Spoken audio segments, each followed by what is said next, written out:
Bienvenue dans ce nouvel épisode de podcast de La vie a un plan pour toi. J'espère que vous allez bien.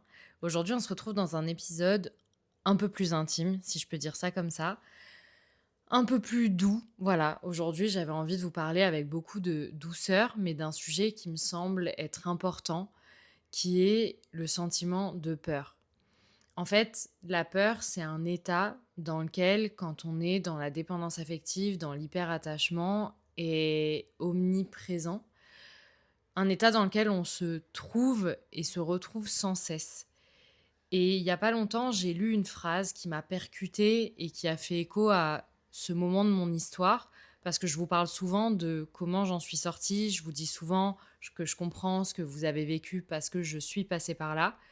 Mais je sais pas si c'est la pleine lune en Scorpion qui me tabasse un peu et des événements personnels, mais j'avais envie, voilà, de vous parler de cet état de peur qui n'est pas véritablement une émotion, qui est plus un état qu'on vit et dans lequel on se met, lié à des expériences de vie, parfois des croyances, parfois certaines pensées, et qui nous paralyse, qui nous fige et qui malheureusement nous fait faire aussi parfois des mauvais choix. C'est pas hyper structuré, je vous l'annonce d'avance, mais c'est fait avec le cœur et avec beaucoup de d'authenticité. En fait, j'ai lu une phrase dans un livre il y a quelque temps qui disait: «Pendant longtemps, j'avais peur de la peur et ce sentiment était plus puissant encore que la peur elle-même». Et j'ai trouvé ça puissant, j'ai trouvé ça percutant et je me suis demandé: «Mais pourquoi ça me touche autant?» Parce que finalement, dans la dépendance affective, tout au long de mes relations et de ces relations que je considérais être chaotiques, même si aujourd'hui j'ai un nouveau regard dessus, c'est l'état de peur qui dominait tout le temps. La peur de perdre l'autre, la peur de ne pas être assez, la peur d'être trop, la peur de pas bien faire, la peur de pas être la bonne femme pour lui, la bonne fille de mes parents, la bonne sœur de mes sœurs. Bref, il y avait tout un truc où finalement, je ne me suis jamais sentie assez bien.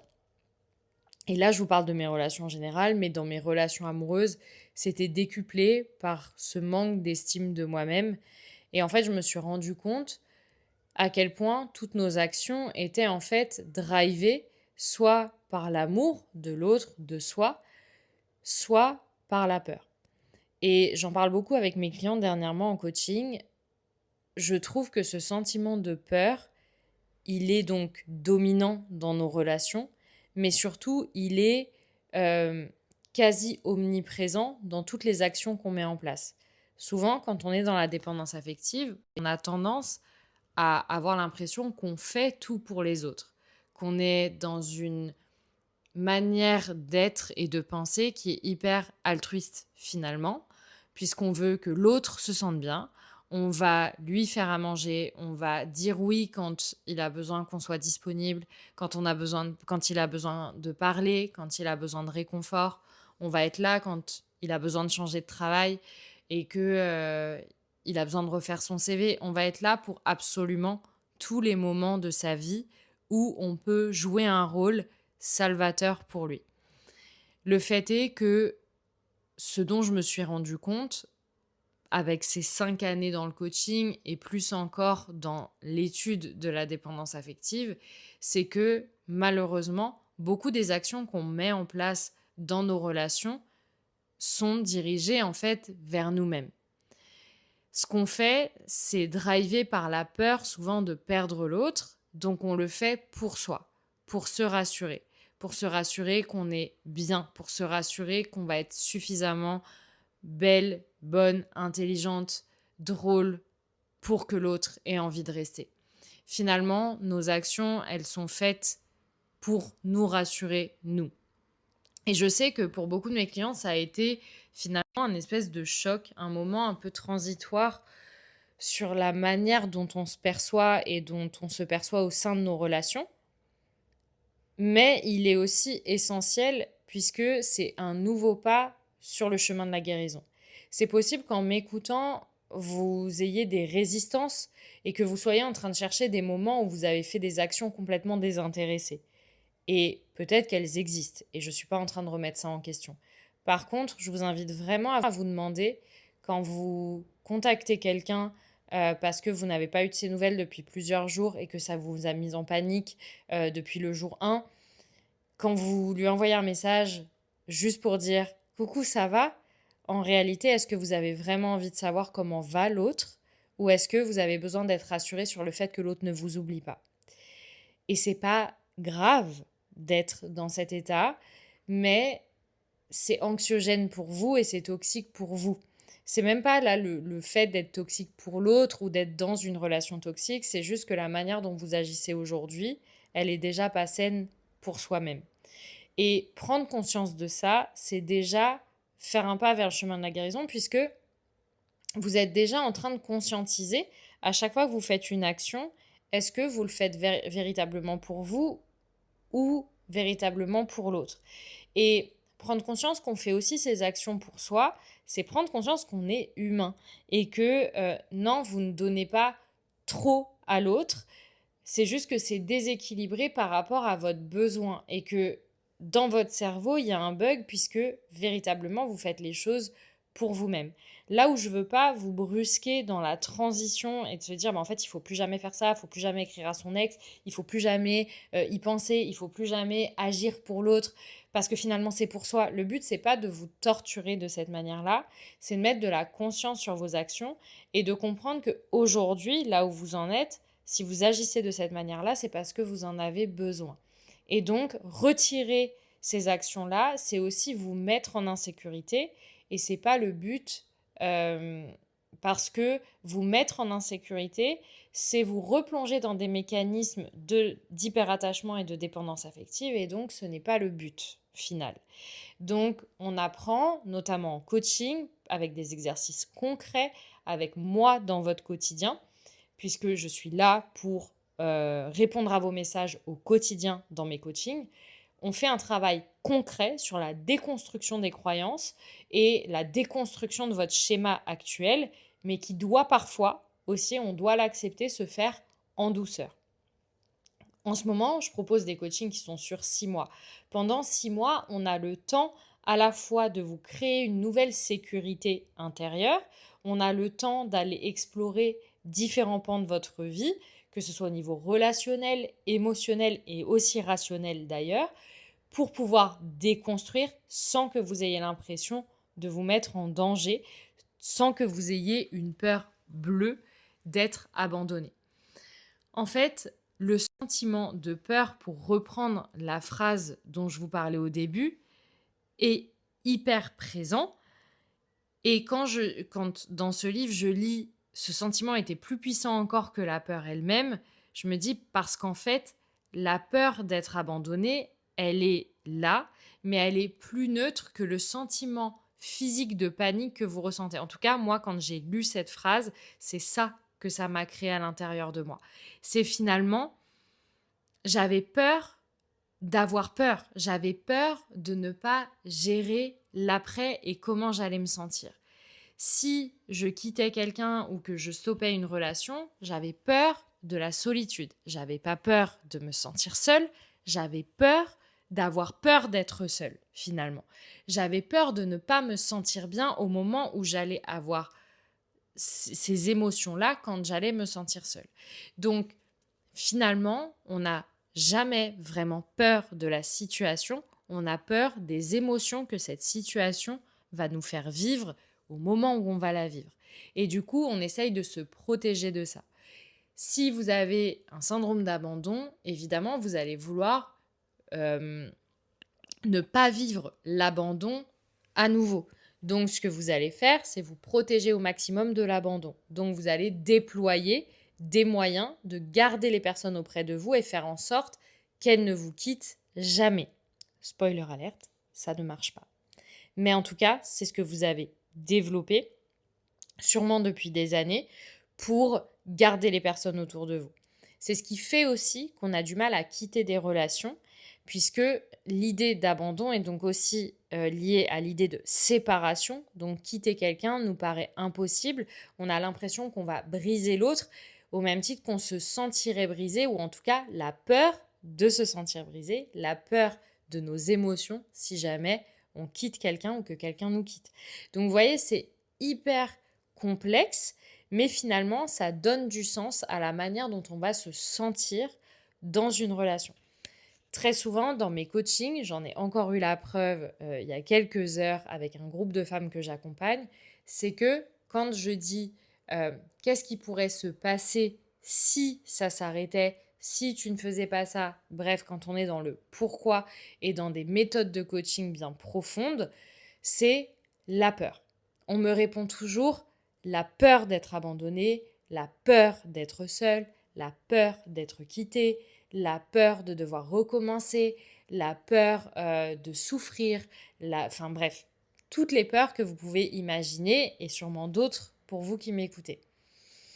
Donc, ce qu'il faut comprendre, c'est que c'est ce sentiment de peur et de panique que vous essayez de fuir, mais finalement, cette peur de la peur vous met dans un état de peur.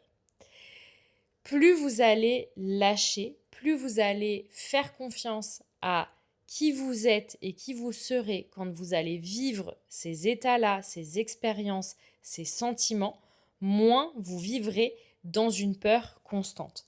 Malheureusement, dans la dépendance affective, on est dans cette peur constante. Jusqu'au jour où, en fait, on a l'impression, jusqu'au jour où on prend soin de soi. Malheureusement, on a l'impression que c'est jusqu'au jour où je vais rencontrer quelqu'un de gentil, de disponible, qui aura envie de s'engager avec moi. Malheureusement, c'est très rare que dans l'état de peur, vous rencontriez quelqu'un qui soit une bonne personne pour vous. Parce que, encore une fois, toutes nos actions sont drivées soit par la peur, soit par l'amour. Et malheureusement, quand on est dans la dépendance affective, on est, entre guillemets, à la recherche de quelqu'un, à la recherche d'un amour, mais qui va venir finalement apaiser cette peur qui nous panique complètement. Alors que si je suis dans une énergie d'amour pour moi-même, parce que je suis convaincue que aujourd'hui je mérite d'être avec quelqu'un, de me reposer sur quelqu'un, d'avoir de l'affection, et je suis prête aussi à en donner de manière équilibrée, alors je vais dégager une autre énergie que juste celle de la peur. Aussi, ce qui va se passer, c'est que quand j'ai envie d'être en couple avec quelqu'un dans une énergie d'amour, je vais reconnaître cette personne dans une énergie d'amour. Je vais identifier ce qui me convient par l'énergie d'amour. Et je ne vais pas être dans une quête d'être avec quelqu'un à tout prix, simplement parce que j'ai besoin de cette personne, parce que en ce moment, la solitude me pèse et le manque d'affection me pèse. Donc, je sais ô combien c'est difficile sur le moment et je sais ce que vous traversez si en ce moment, vous avez envie d'être avec quelqu'un et que c'est compliqué. Mais je ne dis pas que c'est la seule raison pour laquelle aujourd'hui c'est difficile pour vous de rencontrer des personnes qui vous correspondent. Il peut y avoir plein de choses, mais dans la mesure où vous êtes dans l'hyperattachement et dans la dépendance affective, ça peut résonner en vous et vous pouvez avoir cette dynamique-là dans les relations. Vu que je veux rencontrer quelqu'un, mais je suis à la fois dans la peur que ça foire, dans la peur que l'autre ne veuille pas de moi et dans la peur finalement de rester seule, la première personne avec qui je vais avoir une espèce de petite connexion où ça va bien se passer au premier date ou qui va bien s'intéresser à moi, je vais m'y accrocher de toutes mes forces. Et je voulais vraiment mettre de la douceur là-dessus pas pour aujourd'hui, j'ai pas envie de vous mettre un coup de pied aux fesses, j'ai simplement envie de vous faire comprendre que oui, il y a des choses qu'on fait, consciemment ou inconsciemment, dans nos relations et finalement qui amènent à un résultat qui ne nous épanouit pas. Et il y a des personnes parfois qui me contactent en me disant « Oui, mais en ce moment, je fréquente personne et donc j'ai pas vraiment l'impression que je suis dépendante affective. C'est qu'une fois que je suis dans une relation. » Donc, ce que j'entends, c'est je veux bien prendre le risque d'être à nouveau dans une relation comme ça pour me faire accompagner. On prend le problème à l'envers. Même si aujourd'hui vous rencontrez quelqu'un, mais que vous vous sentez en insécurité, que vous sentez que vous avez des choses à régler, ou que tout d'un coup vous étiez dépendant affectif pendant des années, mais que là vous êtes dans une relation et que ça va bien mieux, croyez-moi, ça risque de ne pas aller mieux pour toujours. C'est que ça peut s'atténuer parce que votre jauge d'amour, vous avez l'impression qu'elle est remplie, mais une personne ne vous guérira pas. Donc, je vous invite vraiment, au-delà de vous faire coacher, à vous faire coacher par une personne comme moi. Dans mes coachings, c'est du concret. On va en profondeur. C'est-à-dire qu'il y a les séances de coaching, une fois tous les 15 jours environ. On a aussi des exercices concrets après chaque séance. Et les plus beaux retours que j'ai, c'est ce contact quotidien, nos échanges quotidiens, où vous allez pouvoir me parler de ce que vous vivez dans le quotidien, vos émotions, vos ressentis, vos questionnements, vos réflexions. Et avec vous, je vais pouvoir vous accompagner sur ce que vous vivez aujourd'hui et pas attendre tous les 15 jours la séance de coaching. Donc, c'est un investissement évidemment émotionnel avant tout, parce que je m'investis aussi. C'est pour moi une co-création, ce coaching-là. Tout ça pour vous dire que ça se travaille et que ce que vous vivez aujourd'hui ne détermine pas où vous en serez demain. Vous avez les capacités, où que vous en soyez aujourd'hui, de faire bouger les choses. J'ai des personnes toutes les semaines qui décident d'investir dans des coachings, pas parce qu'elles se disent que c'est magique, mais parce qu'en fait, elles ont tellement atteint ce point de non-retour et elles en ont marre de vivre cette peur. Elles décident alors de passer à l'action. Je sais que parfois, c'est difficile à entendre et de se dire, mais en fait, on se trouve tout un tas d'excuses pour ne pas se faire accompagner. Je vous entends d'ici, honnêtement. Même si pour vous, vous vous êtes convaincu que cette raison, elle était valable, prenez vraiment le temps de vous dire, est-ce que je suis prêt ou prête à sacrifier une partie de ma vie en restant dans cette situation encore en pensant que ça va aller mieux, ou est-ce qu'il est temps que je contacte une personne qui est spécialisée dans le sujet pour m'en sortir une bonne fois pour toutes. Cet état de peur que vous vivez au quotidien, ce n'est pas sain et ce n'est pas normal. Vous en avez fait une normalité, ça a été mon cas pendant longtemps. L'état de peur était tellement ancré en moi que je ne savais pas ce qu'était qu'une relation apaisée. Je ne connaissais même pas dans mon corps ce que ça signifiait que de me sentir en sécurité. Heureusement, aujourd'hui, j'ai tellement appris à implémenter ce sentiment de sérénité à l'intérieur de moi que j'ai plus que jamais envie de vous le transmettre, que vous puissiez le vivre. Ce que vous ressentez aujourd'hui, encore une fois, ne détermine pas ce que vous ressentirez demain, mais pour ça, ça demande d'aller regarder à l'intérieur de soi, ça demande d'investir et de s'investir, ça demande de faire bouger les choses et d'être prêt à se dire « Ok, peut-être que là, aujourd'hui, je n'ai pas les armes pour le faire seul, en fait. » Et si vous voulez sortir de cet état-là, cette anxiété, le fait de stalker la personne tout le temps, de ne jamais savoir, de ne pas avoir les réponses, d'avoir l'impression que le schéma se répète, c'est maintenant. Je vous mets tous les détails de mes accompagnements en description. Si vous avez envie de nous rejoindre, vous pouvez contacter les personnes de mon équipe qui vous répondront et qui répondront à toutes vos questions pour pouvoir rentrer dans un coaching avec moi.